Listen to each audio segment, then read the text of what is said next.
Now on that occasion, a young tender infant was lying prone on Prince Abhaya's lap. Then the Blessed One said to Prince Abhaya, "What do you think, Prince? If while you or your nurse were not attending to him, this child were to put a stick or a pebble into his mouth, what would you do to him?" "Venerable Sir, I would take it out. If I could not take it out at once, I would take his head in my left hand, and crooking a finger of my right hand, I would take it out even if it meant drawing blood." Why is that? Because I have compassion for the child. Stop here for a moment.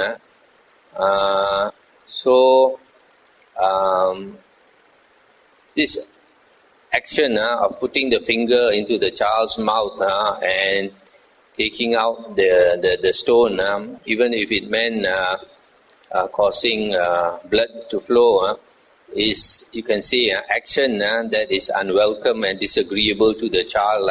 But in this case it's necessary, otherwise he'll choke to death. So by this example, the Buddha is trying to say that sometimes out of compassion, he may utter a speech that would be unwelcome and disagreeable to the person, but it is necessary, and it is because of compassion that he has to speak like that, just as in this case. Although that action is disagreeable and unwelcome to the child, yet it is necessary, so he has to do it. Then the Buddha continued, "So too, Prince, such speech as the Tathagata knows to be untrue, incorrect and unbeneficial, and which is also unwelcome and disagreeable to others, such speech the Tathagata does not utter. Such speech as the Tathagata knows to be true and correct, but unbeneficial, and which is also unwelcome and disagreeable to others, such speech the Tathagata does not utter. Such speech as the Tathagata knows to be true, correct and beneficial, but which is unwelcome and disagreeable to others, the Tathagata knows the time to use such speech. Such speech as the Tathagata knows to be untrue, incorrect and unbeneficial, but which is welcome and agreeable to others, such speech the Tathagata does not utter. Such speech as the Tathagata knows to be true and correct but unbeneficial, and which is welcome and agreeable to others, such speech the Tathagata does not utter. Such speech as the Tathagata knows to be true, correct and beneficial, and which is welcome and agreeable to others, the Tathagata knows the time to use such speech. Why is that? Because the Tathagata has compassion for beings. Let's stop here for a moment. So here you see what the Buddha is trying to say is that he utters speech that is true, correct, and beneficial to others. And whether it is welcome or not to others, he knows the time to use it.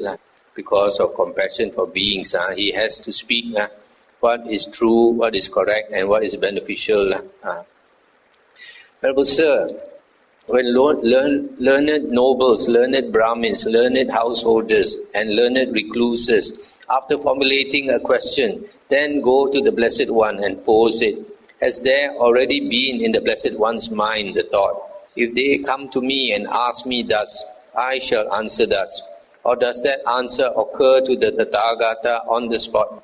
As to that, Prince, I shall ask you a question in return. Answer it as you choose. What do you think, Prince? Are you skilled in the parts of a chariot? Yes, Venerable Sir, I am. What do you think, Prince? When people come to you and ask, what is the name of this part of the chariot? Has there already been in your mind the thought, if they come to me and ask me thus, I shall answer them thus? Or does that answer occur to you on the spot? Venerable Sir, I am well known as a charioteer, skilled in the parts of a chariot. For all the parts of a chariot are well known to me. That answer would occur to me on the spot. So too, Prince, when learned nobles, learned Brahmins, learned householders, and learned recluses, after formulating a question, then come to the Tathagata and pose it, the answer occurs to the Tathagata on the spot. Why is that? That element of things has been fully penetrated by the Tathagata, through the full penetration of which The answer occurs to the Tathagata on the spot. When this was said, Prince Abhaya said, "Magnificent Venerable Sir, magnificent Venerable Sir, the Blessed One has made the Dhamma clear in many ways," etc. "From today, let the Blessed One remember me as a lay follower who has come to him for refuge for life." It's the end of the sutta. So, the Buddha says, speech that is untrue, he doesn't speak, or incorrect, he doesn't speak, or unbeneficial, he doesn't speak. But he speaks speech that is true, correct, and beneficial. And whether that speech is welcome and agreeable to others or not, since it is beneficial to others, he will still say it, but he will know the right time to use that speech out of compassion for beings.